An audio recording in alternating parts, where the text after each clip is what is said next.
This is a live look at Queen Elizabeth II's coffin lying in the Edinburgh, Scotland area. It is now 4:15 in the morning there, and people are still filing past to say their final goodbye to the monarch who led them for the past 70 years.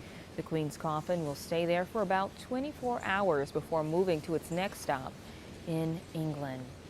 Now, before arriving at the church, Queen Elizabeth II left her Scottish home for the final time today as her coffin was carried out by soldiers from the Scottish Regiment.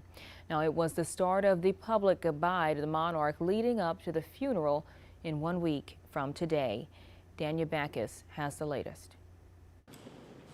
Scotland is paying its final respects to Queen Elizabeth II as thousands file by her flag-draped coffin in St. Giles Cathedral. It's difficult to put into words. The emotion is just so much. The Queen's 4 children, including King Charles III, accompanied the hearse in a solemn procession through Edinburgh and into the church. Whose life of service to the nation and the world we celebrate, and whose love for Scotland was legendary. The 4 siblings stood vigil beside her coffin, adorned with a nearly 500-year-old crown of Scotland. Speaking to the country's parliament later in the day, King Charles noted the impact Scotland had on his mother. The Queen, like so many generations of our family before her, found in the hills of this land and in the hearts of its people a haven and a home.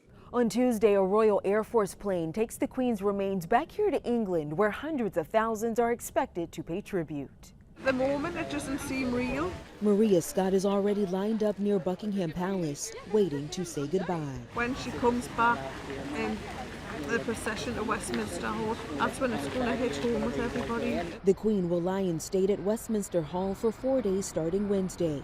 The White House says President Biden and the First Lady will attend Monday's funeral. Danya Backus, CBS News, Windsor, England.